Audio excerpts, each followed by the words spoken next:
They say that healing comes in waves. But I've found it arrives in steam, rising, swirling, whispering through wooden walls and cedar beams. I'm 46. Divorced. A teacher. A woman who once had dreams, and now mostly just keeps busy. After the divorce, my life narrowed into a careful rhythm. School, groceries, emails, a glass of wine before bed, and sometimes long walks just to remind myself I still existed beyond the tasks. So when my sister gifted me a weekend pass to a Nordic-style wellness retreat tucked away in the mountains, I didn't know whether to laugh or cry. "You need this," she said, pressing the envelope into my hand. "It's not about getting over him. It's about getting back to you." I arrived on a Thursday evening, the sky streaked with purple and frost. The retreat was remote, half hidden among pine trees, with low wooden buildings designed to blend into nature. The air smelled of smoke, snow, and something earthy I couldn't quite name. The staff greeted me kindly, with warm smiles and herbal tea. I was shown to my cabin, a minimalist wooden room with a bed made of thick woolen blankets and soft lighting. Everything about it felt intentional. Quiet. A place where noise wasn't needed. That first night, I slept deeply for the first time in months. The next morning, I made my way to the heart of the retreat, the traditional wood-fired sauna. It sat by a stream, just far enough from the main buildings to make the walk feel like a pilgrimage. Snow had begun to fall, soft, silent flakes dusting the trees. I walked slowly, letting the cold bite my cheeks. My body was tense, my thoughts louder than the forest. Inside, the sauna was dim and golden. Low wooden benches, a central stove with glowing coals, and the scent of eucalyptus clinging to the air. There were only two people there, an older couple sitting quietly, nodding at me in greeting. I took a seat in the corner, let the heat begin its slow unraveling. For a long time, I sat in silence, watching the way the steam curled and danced. I felt myself dissolving, in the best way. My skin flushed, my shoulders dropped, and for the first time in months, I wasn't thinking about what was next. Then the door opened. He stepped inside like he belonged to the heat itself. Bare-chested, towel around his waist, hair damp with snow. His eyes met mine for just a second, dark, unreadable, and then he turned toward the upper bench, nodding politely before sitting. I swallowed, suddenly aware of my posture, the way my towel clung to my legs. There was nothing improper about the space. Men and women shared the sauna freely, but something about him made the air feel thicker. He didn't speak for the longest time, just sat with his eyes half closed, as if the world outside didn't matter. When he finally did speak, it wasn't to me. It was to the silence. "You're not from here," he said, voice low and smooth. I blinked. "Is it that obvious?" His mouth curved into something that wasn't quite a smile. "You hesitate. Locals don't." I chuckled softly. Guilty. "I've never done anything like this." He nodded slowly. Good place to start. Silence again, but not uncomfortable. The kind that made space for thought. "I'm Mark," he said after a while, his gaze turning to me now. "Elisa." He studied me, not in a way that made me self-conscious, but like he was noticing things no one else had bothered to. "You came here to forget something?" I hesitated. "Maybe. Or to remember something. I'm not sure yet." He nodded once, slowly. "Either way, it finds you here, whether you like it or not." Something in his voice made me feel seen, and that scared me more than I wanted to admit. The sauna session ended, and we stepped out into the snow. I gasped as the cold bit my skin, and he laughed softly beside me. Not mocking, just amused. "You'll get used to it," he said, brushing snow from his shoulder. Back at the lounge, we parted without ceremony. Just a nod. But I felt it, the sense that something had begun. Not loud. Not dramatic. Just a shift. The next morning I found him there again. And the next. Always silent at first. Always watching the steam like it told stories only he could hear. We didn't talk much. But when we did, his words stayed with me longer than they should have. By the third day, I wasn't going to the sauna for peace anymore. I was going to find him. To sit in the steam and feel my pulse quicken when he entered. To remember what it felt like to be noticed, not as a wife, not as a mother, not as someone surviving, but as a woman. And he looked at me like he saw it too. What came next? I wasn't sure. But the heat had already begun to rise. The retreat encouraged disconnection. No phones, no internet, no clocks on the walls. Time passed in rituals, steaming, plunging, resting, repeating. The body took over where the mind had once ruled. My body remembered things. Sensations. Reactions. Heat on skin. Cool air across damp shoulders. A gaze that lingered just long enough to feel like a question. Each day, I found him there. Mark. Always already seated, towel loose around his hips, posture relaxed but alert. We didn't arrange it, we didn't need to. There was a rhythm to it now. Unspoken. We would sit in silence for minutes that felt like hours. Then, without fail, he'd speak. A question. A thought. Never too deep, but always just personal enough to feel like an invitation. "You seem lighter today," he said once after I had laughed, really laughed, at a joke one of the staff made while pouring me tea. "I think I am," I admitted. "Good. That weight, you don't wear it well." The words weren't cruel. They were tender. And for a second, I forgot how to breathe. Another day, in the cold plunge, he surfaced beside me and said, "You look strong in the cold." I laughed. I fake it, like everything else. But he didn't smile back. His eyes held mine and said, "I see you," without a sound. That night, I couldn't sleep. Not because of guilt or fear, but because something inside me was waking up. I'd forgotten what it felt like to be alive in my own body. Not just useful, not just dependable, but vibrant, wanted. On the 5th day, I wore a different towel. Slightly shorter. My hair pinned up in a way that left my neck bare. He noticed. He didn't say anything, but he noticed. And when we sat in the sauna, closer than usual, our knees nearly brushed. The steam coiled around us like it knew secrets we weren't ready to tell. I felt the slow, deliberate way he looked at me. Eyes traveling over my arms, my collarbone, my lips as I spoke. I should have felt nervous. But I didn't. I felt young.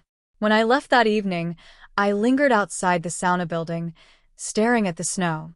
"Cold," came his voice behind me. I turned. He was closer than I'd expected. "No," I said. "Not at all." We walked the path back in silence, but it was charged now.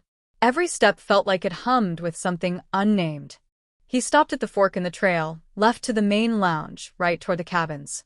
"This place," he said, voice low, "has a way of making you forget where you came from, or who you were." I nodded slowly. Maybe that's the point. Our eyes met. His lingered. He reached up and gently brushed a snowflake from my shoulder. "See you tomorrow?" he asked. "Yes," I said too quickly. Then he was gone. That night, I stared at the ceiling in my cabin, heart drumming. It wasn't just attraction anymore. It was connection, recognition, something that terrified me in its depth. I wanted to know him more. All of him. The next day, I arrived earlier than usual. He wasn't there. I waited, sat in the sauna alone, the heat biting into my skin as minutes dragged on. Then, at last, the door creaked open. But it wasn't Mark. It was one of the retreat staff. A tall, pale woman with tired eyes and a clipboard. "Sorry to interrupt," she said, voice soft. "Are you Elisa Moreno?" "Yes. There's a young man asking for you at reception. Said he knows you." Dark hair, tall, looks about 30. Said it's urgent. My stomach turned. "Who?" I stood, heart racing, wrapped myself quickly, and made my way to the reception. And there he was, leaning against the counter, snow in his hair, duffel bag at his feet. I stopped dead. Because it was him. Mark. But no, it couldn't be. "Mom," he said, smiling in a way that shattered the breath in my lungs. Surprise.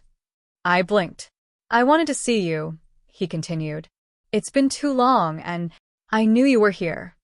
His voice, his eyes, his smile. All so familiar now, but I hadn't seen it. Or I refused to see it. My legs nearly gave out. Because he wasn't Mark. He was Luca. My son. My boy. My 28-year-old child, who had been studying abroad for nearly 2 years. Who had grown taller, broader, deeper in voice. Who I hadn't seen in person since the pandemic kept us apart, since he decided to finish his architecture degree in Finland. And now he was standing here, calling me mom. And oh God, I thought I'd known a stranger. I'd watched him in the sauna. Talk to him. Sat beside him wrapped in nothing but steam and unspoken longing. But it was him. My son. Still speechless, he said, his voice tinged with amusement as he stepped forward and wrapped his arms around me. I couldn't move. My body stiffened against the embrace I once knew so well, child-sized, clingy, always peppered with laughter. But now it was different. Bigger, solid, and devastatingly familiar in a way I hadn't connected until this moment. Luca. I breathed, pulling back just enough to look at his face. Really look. He smirked. Took you long enough. My hands shook as I touched his jaw, the faint stubble brushing my fingertips. You said your name was Mark. He grinned, one brow raised. Well, I didn't say it was. You asked and I didn't correct you. Not my fault you didn't recognize your own son.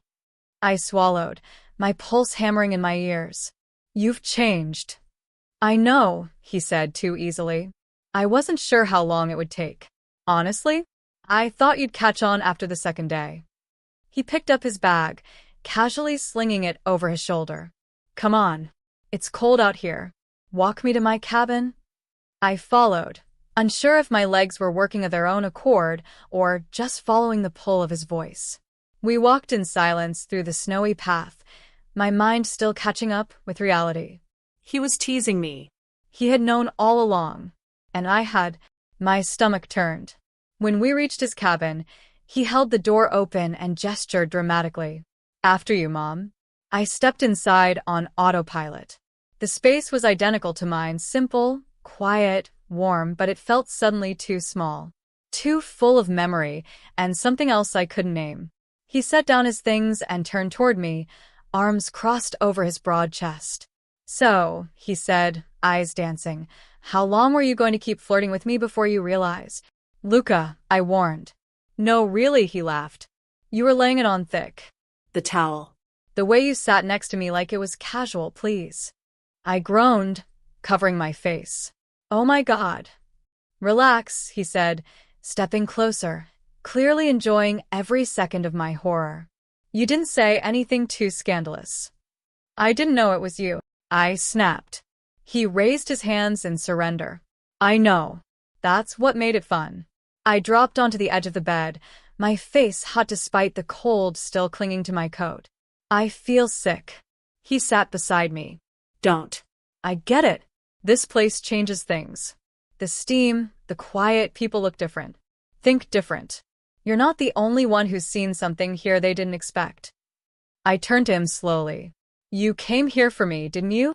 He nodded. Of course. I called Aunt Mia. She told me you were here. I knew you needed space, but I needed to see you. It's been too long. I studied him. And instead of just showing up at my door like a normal son, you what? Watched me in the sauna? He shrugged. You looked peaceful. I didn't want to ruin it. His words sat heavy between us. He looked peaceful too. Too peaceful. You said things, I whispered, in there. Things that weren't things a son says. His gaze flicked toward me, unreadable now. I said what I saw. You've been carrying weight you didn't have to. And you didn't look like a teacher, or a divorcee, or anyone's mom.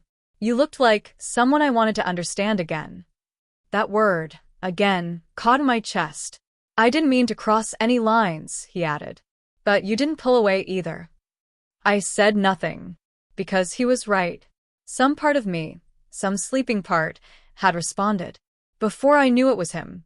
Before the rules came crashing back. He leaned back on his hands, stretching slightly. So, are you going to stop coming to the sauna now that you know? My eyes flicked to his. Should I? His lips curved. That's up to you. A beat passed. Then another. You really have changed, I murmured. Your voice. Your face. The way you move. He chuckled. Didn't expect me to grow up, huh? I shook my head slowly. Not like that. Not into someone I wouldn't recognize. Into someone you'd flirt with, he teased again, softer this time. I looked at him. He wasn't just teasing. Not anymore. There was something behind his smile. A quiet challenge. Or maybe an invitation. I didn't know, I whispered. I would never. I know, he said again, voice gentler now. I'm not mad. Not weirded out. I liked seeing you like that. Free. Open. Happy. Silence stretched. Then he added, it felt like we were equals. Just two people in the steam. My throat tightened. But we're not. No, he said. But maybe we could be. In some ways. I didn't know what that meant. But I felt it. The heat between us hadn't come from the sauna alone. He reached out and touched my hand, his thumb grazing the edge of my palm. Just like he used to when he was little, when he was afraid of thunder and needed me to ground him. But now it wasn't fear. It was something else. I pulled my hand back, slowly. I should go, I said, standing. He didn't try to stop me. But as I reached the door, his voice followed me. I'll be in the sauna tomorrow. Same time. I paused. Turned. Our eyes locked. And without another word, I stepped out into the snow. The next morning, I woke before dawn, the pillow beside me still holding the shape of restless sleep. Snow fell quietly outside my window, dusting the landscape in white like a hush over the world. I stood in front of the mirror longer than usual. What did he mean, equals? What did I mean not walking away last night? The woman in the mirror didn't look like someone with answers. She looked suspended. Somewhere between guilt and curiosity. Between motherhood and something else entirely. By the time I wrapped the towel around myself and stepped out into the frigid air toward the sauna, my heartbeat was already quickening. Not from the cold, but from the anticipation I was afraid to name. He was already there. Of course he was. Sitting on the upper bench, arms stretched out along the wall behind him, towel slung low on his hips. Eyes half-lidded. He looked like someone who owned the heat, someone carved into the steam itself. And he was watching me. Morning, he said, voice low and impossibly calm. Morning, I echoed, taking the lower bench opposite him. He didn't speak at first. Just studied me. Openly. I thought you might not come, he said finally. I almost didn't. But you did. I swallowed.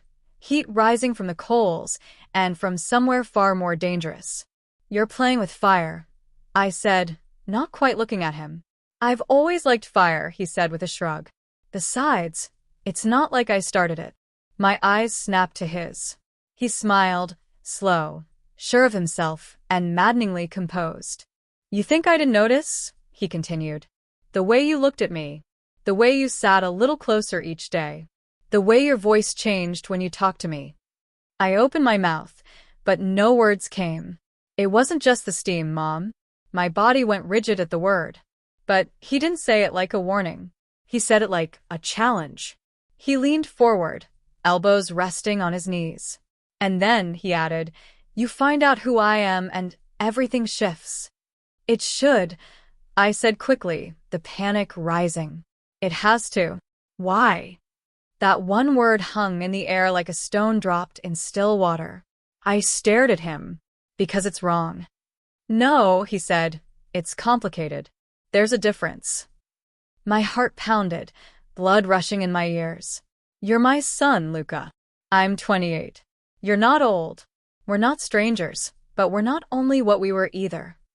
His voice softened. And I think you felt that too. Before you knew. I pressed a hand to my chest like it might slow my heartbeat. Stop, I whispered. But he didn't. He slid down to the lower bench, closer now. Not touching, but close enough to feel the heat radiating from his skin. I don't want you to feel ashamed, he said. I just want you to be honest.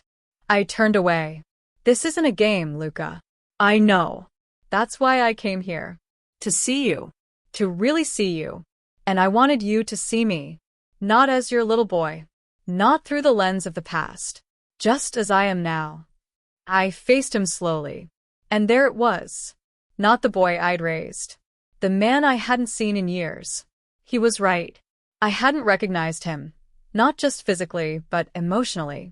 I hadn't seen how far he'd come. How much space had grown between the memory of him and the person he had become. And in that space, something else had slipped in. You're enjoying this, I said, barely above a whisper.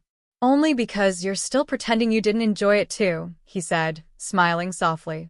I stood abruptly, needing air, needing space.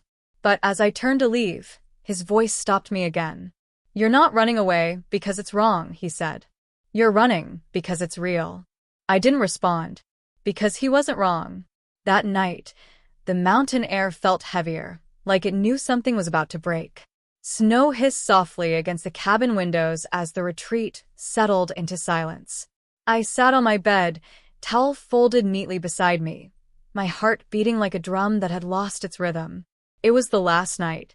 I could have stayed in my room, packed my things, left before dawn. But my feet carried me anyway, down the path, past the darkened dining hall, toward the sauna glowing faintly against the snow. Inside, the heat enveloped me like a confession. He was already there, leaning back on the upper bench, head tilted against the wood, eyes closed. The steam wrapped around him, turning him into something both familiar and strange. For a moment, I simply stood there, watching, remembering the boy who once clung to my arm during thunderstorms and seeing only the man he had become. He opened his eyes and smiled faintly. I knew you'd come. I almost didn't. But you did, he said, echoing the morning. Like always. I sat across from him, gripping the edge of the bench. This can't go on. His brows lifted slightly. What can't? This game you're playing. He chuckled low in his throat. Game? I've only been showing you what you refused to see. My chest tightened. Luca. You didn't recognize me, he cut in softly. Not at first. You saw a man.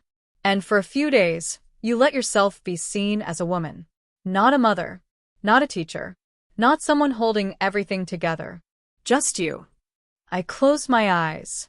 It was a mistake. No, he said quietly. It was honest. The words slid under my skin, disarming me. He shifted, descending from the upper bench to the lower one until he was sitting close, so close our knees nearly brushed. The scent of cedar and snow clung to his skin. His voice dropped, teasing but gentle now. You're still blushing, he said. Even now. I turned my face away. Stop teasing me. I'm not, he murmured. I'm trying to get you to stop hiding. I looked back at him, heart hammering. Hiding from what? From yourself, he said simply. Steam curled between us like a living thing, rising and vanishing in seconds. I don't know how to do this, I whispered. He gave a small, sad smile. I'm not asking for anything. I just wanted you to see me. To really see me. And maybe, he hesitated, eyes searching mine. Maybe see yourself again, too. Silence filled the sauna, heavy and soft. My chest ached with something I couldn't name. Shame, yes, but also gratitude. For the first time in years, someone he had looked past my survival mask and found the person underneath. I reached out, almost without thinking, and brushed my fingers along his wrist. Not a caress. Just contact. Human. Real. His skin was hot from the steam, his pulse strong under my touch. For a heartbeat, we stayed like that. Then he turned his hand and clasped mine firm, warm, steady. The same hand that had once clutched mine as a boy crossing the street. Different now. Bigger. But still his. I missed you, he said quietly. I missed you too, I whispered. And then he laughed softly, breaking the tension like a glass of cold water poured on coals. You should have seen your face when I said my name was Mark. I groaned, covering my eyes with my free hand. You're cruel. He grinned. You deserved it. How could you not recognize me? I didn't expect. I trailed off, searching for the words. I didn't expect you to look like that. Like what? He teased.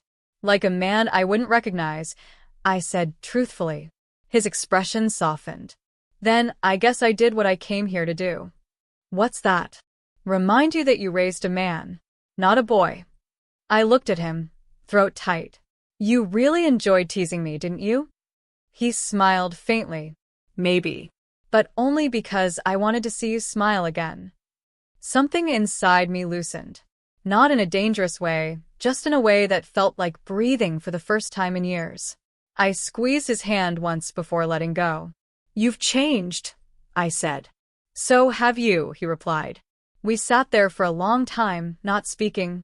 The heat pressed against us, the snow whispered outside, and for the first time in years, I felt something break open between us. Not boundaries, but silence. A space where truth could sit, unashamed. When I finally stood, he did too. See you in the morning, he asked. I nodded. Yes. In the morning. He smiled. Good. We've got a long drive home. He moved faster than I expected. 1 second I was reaching for the door. The next his hand closed around mine. Hot from the steam, firm but not rough. He spun me back toward him, and the world seemed to tilt. The cedar walls, the hiss of the stones, the snow outside all blurred. I opened my mouth to speak, but before I could, his fingers found the small of my back, pulling me closer until the space between us vanished. Stop running from this, he murmured, voice low and rough from the heat. My heart slammed against my ribs. Luca, I whispered, his name breaking apart in the steam. He searched my face, eyes flicking over every tremor, every doubt. Then, with a slow inevitability, he dipped his head and pressed his mouth to mine. It wasn't a polite kiss. It was a claiming of the tension that had been winding tighter between us for days. Heat meeting heat, breath meeting breath. For a heartbeat, I forgot the snow, the rules, the titles. There was only the cedar-scented air, and his lips moving against mine, coaxing a response I'd been too afraid to give a name. My hands found his shoulders, fingers trembling against the muscle there.